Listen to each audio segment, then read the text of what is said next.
Welcome to the golf edition of Hooked on Sport. This is South Australia's summer golf wrap, where we uncover the stories, personalities and moments that define golf across South Australia and beyond. It's time to talk golf with sports commentator Ben Hook and state golf representative Sophie Hilditch.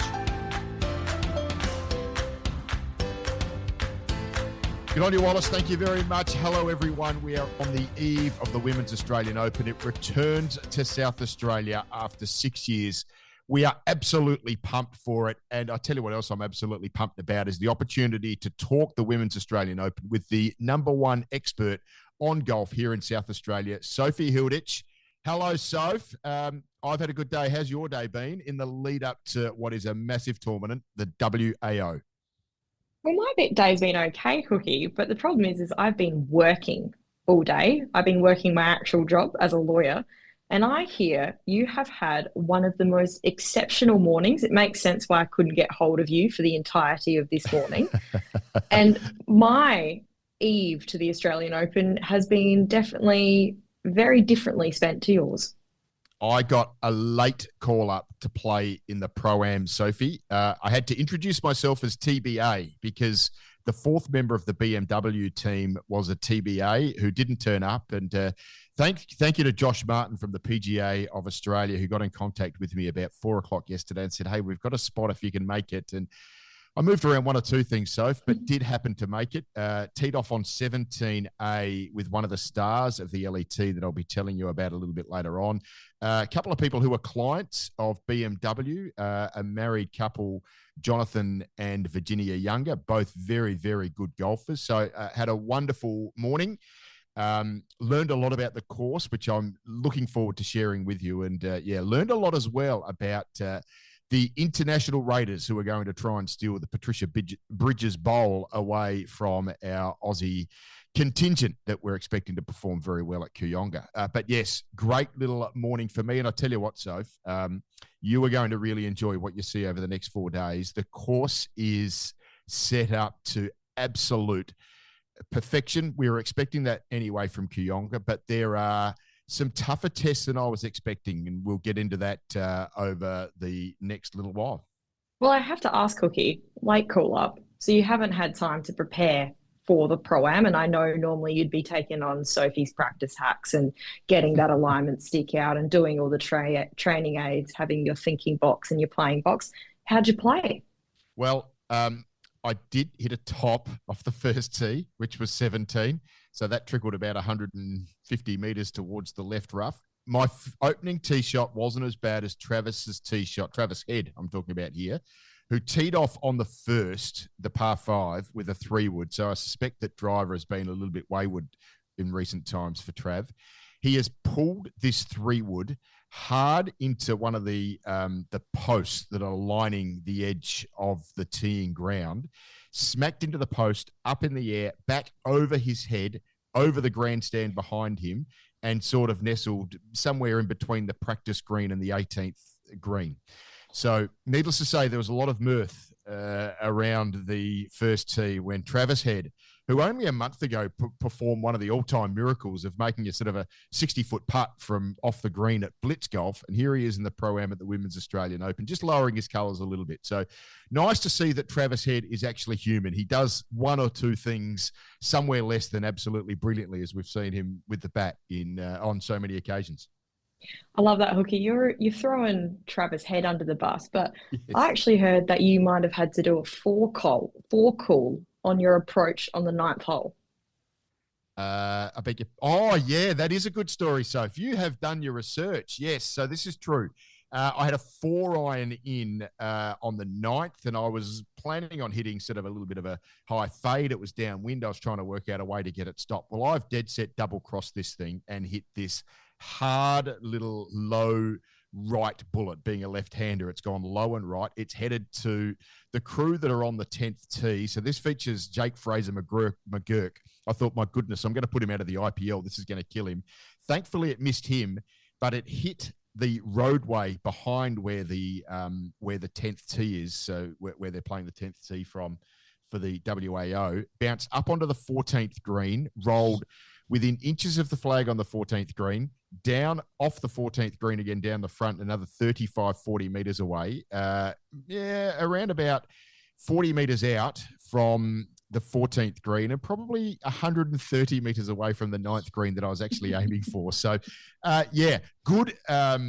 Good information from you. Absolutely correct. One of my more embarrassing moments. Thankfully, it was an opportunity just to pick up. I was too embarrassed to try and hit a 140-metre shot from halfway down 14 to 9 green. So promptly picked the ball up and skulked back towards the 10th tee. It's absolutely brilliant. We have eyes everywhere on Hooked on Sport, Hookie. So as soon as I found out that you were a part of the Pro-Am and I hadn't got the late call-up, I straight away had to get my spies out to Kooyonga Golf Club and see how you played. Yeah, well, you'd never miss anything. And once again, you have absolutely jumped all across it. Enough about me. Let's talk about you and your relationship with this tournament. I know you spent some time at 2KW on Monday chatting to Australia's big three, Grace Kim, Hannah Green, and Minjee Lee. Now, that will be a separate drop, the conversation that Sophie had with those three. So we're looking forward to the opportunity to take that in on the eve of the tournament. But just your first thoughts on the Women's Australian Open, Soph. You've been in and around it. I know you've had some work commitments as well, but you've obviously got your finger in plenty of pies over the course of the last few days. What are you thinking so far? What are your first thoughts? Well, my first thoughts are I'm just so excited. I'm so happy that the Women's Australian Open has come to be its separate event. The women deserve that. And whilst it was fun having the women and men having their Australian Open working concurrently together, the course just wasn't set up for either the women or the men. And we just didn't get the best of everyone coming out to show. So that is what I'm most excited for. I'm also excited for it to be in South Australia. We know South Australians love their golf. The fringe is on. The atmosphere is going to be absolutely brilliant.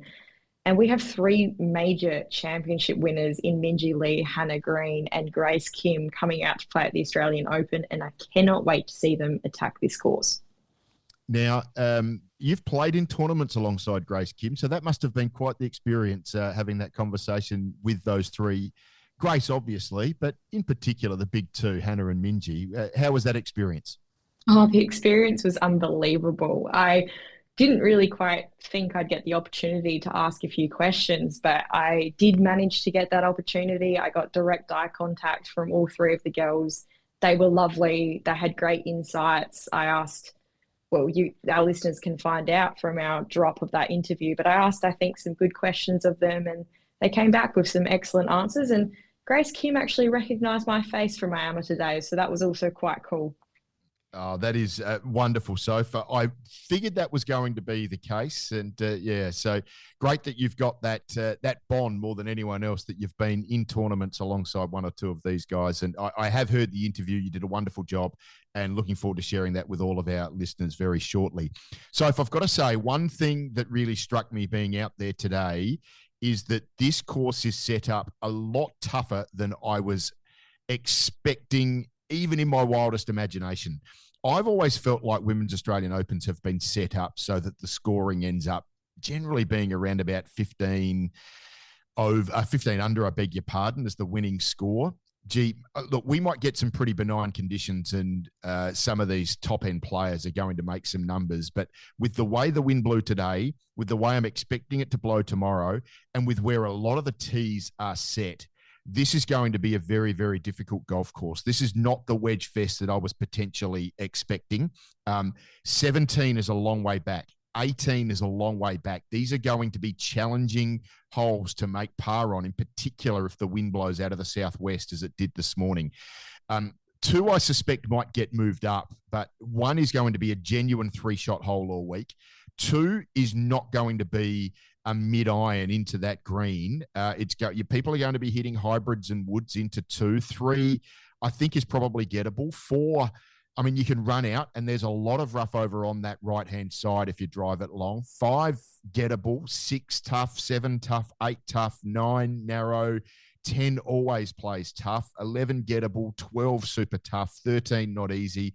14 and 15, tougher than I thought. So, I reckon it's going to be a far bigger challenge than I was expecting, and you are going to have your ball striking absolutely on point if you are going to be successful come Sunday afternoon.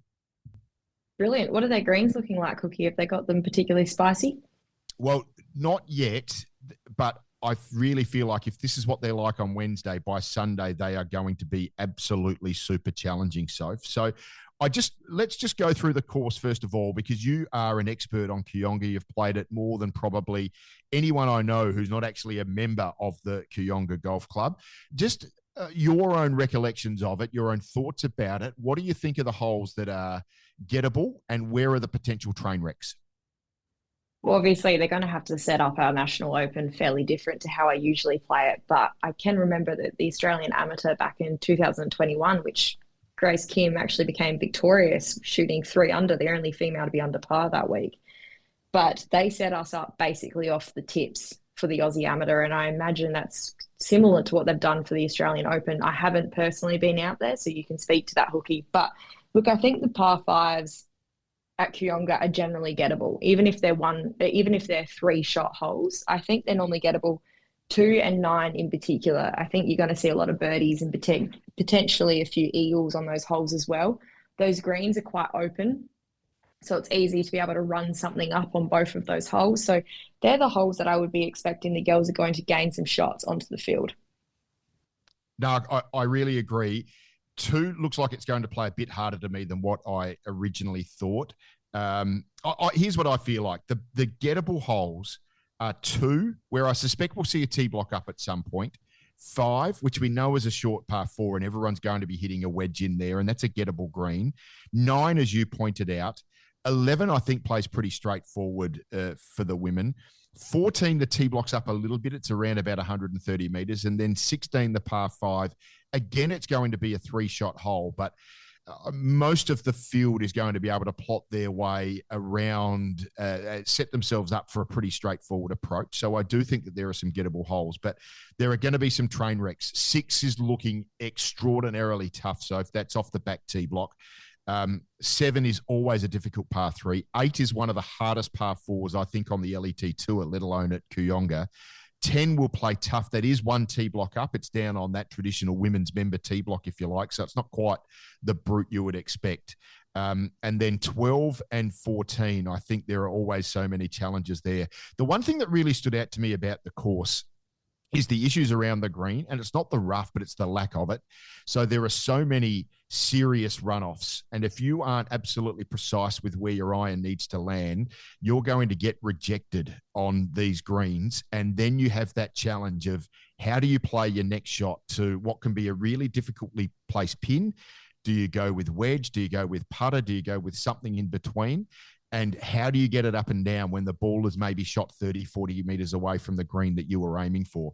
The next thing I think is really significant, Soph, and this stood out to me today, you've got to work out a way of avoiding 3 putts around Kooyonga. It was windy, it was getting gusted on the greens, and you could see certainly the player that I was playing with, but everyone around the field was talking about, gee, we racked up a few 3 putts, and there'll be a lot of players between now and tomorrow morning really working on their lag putting and just trying to make sure that they're leaving themselves 2 3-footers for par rather than 5 6-footers, because with the winds and with the slope and with the grain on these greens, 5 6-footers are not what you want 10, 11 times in a round. And that's what some of them are going to be confronted with for sure. So that's where I think the course is at. I think it is absolutely primed for a National Open. Congratulations to Trevor Hurden and everyone involved in the course setup. This is going to be a true test. And as a National Open, that's what I would expect you would want it to be. So if I want to turn our attention to the Australians in the field, I want you just to identify who you think the most obvious 3 are. And I think that's probably pretty straightforward to work out, but you can tell us why. And then I want you to come up with a smoky in the field for us. Well, Hookie, we have our pick of some Australians, like I mentioned, and we keep mentioning we've got 3 major championship winners in the field. But my pick to win the whole thing is an Australian, and that is Minjee Lee. She's coming off the back of a great week, but her ball striking throughout the past really 2 years has been unbelievable. I think she's so well suited to a course like Kooyonga. You have to be patient. You don't have to be the longest hitter around Kooyonga, but you need to be able to position yourself off the tee. You need to make sure you're not short-siding yourself. You're not getting your hand caught in that cookie jar and going for pins you shouldn't be going for, because short-sighting yourself is the one thing that you cannot do at Kooyonga, particularly when I think their greens on the weekend are going to be cement, basically. So Minjee Lee is my pick to win. But how could you forget Hannah Green? She actually has her husband, Jared Felton, on the bag yet again. I thought it was quite funny. I was watching on Instagram for Golf Australia at the moment that they did a little, thing with Hannah Green and Jared Felton on her bag on the first hole, and Jared actually happened to get the wrong number for Hannah and she had to correct him. But I think Jared will have his numbers down packed and ready to go for the Aussie Open. So I think Hannah Green's in safe hands of Jared. She'll feel comfortable with him. She's just coming off a big win at the World Championships in Singapore as well, obviously. So Hannah Green. But my next third pick for the Aussies to win is Steph Kyriakou. I love her for this. She's played at Kooyonga plenty of times. She's primed. She's ready. And look, Steph, I can't talk her up even more than I can, because she, in major championships, has been around the place in every single major. She's making cuts. She's finishing top 20. She might not have a win, but I really think a win is close in her future. And I'm hoping that can be the National Open. It's been 12 years since we've had an Australian winner, and that's Kari Webb. And I know all of these girls would love to have their name etched next to Kari Webb's. So they're my three top picks for the Australians. My Smokey, I've spoken about her a lot, but I've got to go Hannah Reeves. I have to go her. She's going really well on the WPGA at the moment. She hits her drive as straight as anyone I've ever seen. It's like it's on a fishing line when she casts it off that tee. Her short game is unbelievable. Her putting's even better. So Hannah Reeves, that is my Smokey. Now, I know you've played in the Pro-Am, and you mentioned at the top of the show that you got some insight into some of the let access players. So can you give me a bit of a heads up on who we should be looking forward to and who could be breaking our Australian hearts? I am going to. I tell you what, Sophie, and I think your wrap on the Aussies is absolutely spot on. Can I just encourage everyone to keep an eye on Cassie Porter, another one of the gun Australians off the LPGA Tour. Probably doesn't get to quite the promotion or the status, if you like, of the big three, but I think she comes in here in very good form this week. She's got Adam Bland on her bag this week, Soph. Star of Australian men's professional golf, who has really returned to form over the course of the last 6 months. I bumped into him in the car park. He's really excited about how Cassie can go in this tournament, and he's certainly someone who can guide her around a place like Kooyonga as well. So I think that'll be one to watch. But yes, the internationals, I'm really looking forward to sharing this with you. I've had a great opportunity over the last day and a bit just to get a bit of an understanding of who's here and who is a genuine threat. And I'm going to start with Shannon Tan. She's from Singapore. She turned professional in 2024, having won her card through qualifying school in December 2023. She played her first LET event as a professional in the Magical Ladies Kenya Open and won it. So imagine just turning up, making your debut and winning. She had a really solid year in 2024, but she was better in 2025. She won in Germany. She won in India, all the way to winning the Order of Merit in just her second year on the LET. It's a sensational performance. It gets her in 4 of the 5 majors coming up this year. She played in Saudi Arabia to start her season and played exceptionally well. Why I think she's a real threat at Kooyonga is that she is probably the straightest hitter on the planet. Last year, her stats were 88% fairways hit. You think about that, 88% across all tournaments, all conditions, doesn't matter whether it's narrow, wide, 88% of fairways hit and 83% of greens hit. And I think she only has to have a solid putting week with stats like that. If she can keep those stats up and have a solid putting week, she is going to be in this tournament up to her ears. So the next player that I want to talk to you about is Cassandra Anderson. She's a South African. She's a 26-year-old, and she absolutely murders the golf ball. She is one of the all-time great speed merchants. She hits it routinely about 300 yards off the tee. I spoke to her today, and she did make the point that there are a lot of fairway bunkers that are in play for pretty much all of the field, and they're potentially going to have to lay up short.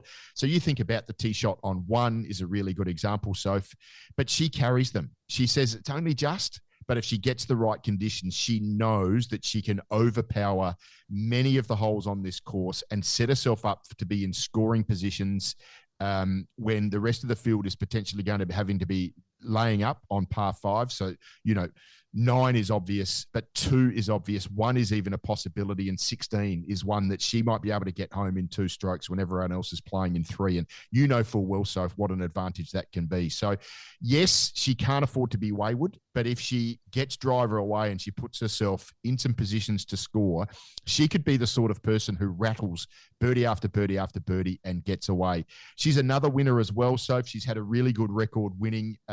She won last year her maiden title, the Tip Sport Czech Ladies Open. So she is one I'm keeping an eye out for. She played in the Australian Ladies Classic at Magenta Shores last week. Said she didn't have her best stuff and still finished 6th. So she comes in with a heck of a lot of confidence. The third player I'll talk to you about is Canada's Anna Huang, just 17 years of age, and another kid who just goes out and wins golf tournaments. So she's only been a pro for 1 year, got her LET status in 2025, and in September, at the age of just 16, she won the La Sella Open, becoming the youngest ever LET winner of that season. Now, would you believe, you think for a young kid, 16, I've won something, that's probably, it's such an emotional, overwhelming experience, but she went and won the Lacoste Ladies Open de France the very next week. So goes back to back as a winner. She's just a 17-year-old, but she is an absolute killer. So I'm really looking forward to seeing how Anna Huang of Canada goes this week. The last one I want to talk to you about, Soph, is Meg McLaren, one of the most decorated players on the LET. She has lost her card in each of the last 2 years and had to go back to Q School to win it back, as she did again this year.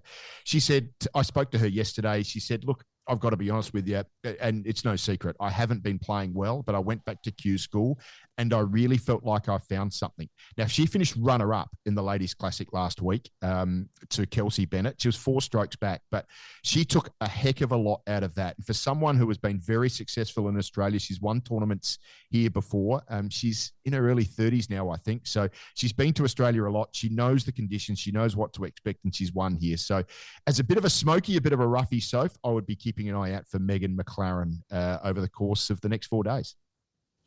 I love it, Hooky. You're normally you normally hate the speed imposters, but you've gone for the big hitters at Kooyonga Golf Club from the sounds of things. Yeah, certainly Cass Anderson is one to watch. She is a genuine bomber. 300 yards, average drive. Do the maths there. That's driver and about a 7-iron for me, Soph. So, yeah, she is going to be very, very fun to watch. Soph, that probably gets us to the end. Before we do, give me who your tip is for the Women's Australian Open. Well, I've already said it, Hooky. My tip's Minjee Lee. I'd put money on Minjee Lee if I was a gambler, but we know I'm not the best gambler in the world. But Minjee Lee, I can't get past her irons. I cannot get past her short game. I think Minjee Lee all the way. I think she has the patience. She's a 3-time major winner, and I think she has the fire. She wants it. She needs it. And I think she's going to get a national open this week. I do think we're going to see an Australian win it. So only 3 Australians in history have won the Women's Australian Open. They're iconic names: Jan Stevenson in 1977, Jane Crafter in 1997, who I had a wonderful conversation with yesterday. We'll talk about that over the course of the week. And then, of course, Kari Webb, who won it 5 times. And as you identified, her last win was back in 2014. So a 12-year drought for the Australians. I do think it will be an Aussie. I'm going to be putting my money on Kelsey Bennett to go back-to-back after her breakthrough win last week. You've been the one, Soph, who's convinced me, because you've identified her ball striking as a real feature. Ball striking is just so important around Kooyonga. It was an impression that wasn't lost on me. It's why I think Shannon Tan will be successful. Shannon's problem is she's not super long, and she's going to be hitting a lot of hybrids into those longer approaches. But Kelsey Bennett's long. She can control her ball flight, and she's chock full of confidence, and I don't think she's intimidated by these other Australians. She just looks really relaxed as well. So I'm looking forward to seeing where we're at the end of the week, but it's going to be Minjee Lee for you and Kelsey Bennett for me. Sounds great, Hooky. And guess what? I'm going to be hanging around that 14th hole and seeing if anyone just absolutely pushes their approach shot out to the 14th green because I've never seen that before, and I'd be interested to see if I see it again. Yeah, I will be interested to see if anyone's playing the 9th and suddenly is playing their third stroke in from about 120 metres halfway down the 14th. That would be remarkable. Thankfully, no one in the field is anywhere near as bad or as wayward as me. So I don't think it'll happen. But yeah, just keep an eye out in case. If they do, I reckon I know the yardage. Well, they'll cool on your Hooky if they're there. Anyway, Yeah, Hooky, I'm looking forward to this week, and I'll see you out at Kooyonga. Good to chat, mate. Take care. We'll see you during the week. Thanks so much, Hooky. See ya.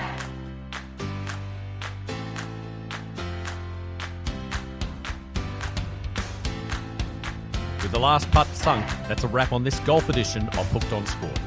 Thanks for listening. Help us meet more golfers just like you by following us and leaving a review. We look forward to your company on the next golf edition of Hooked on Sport.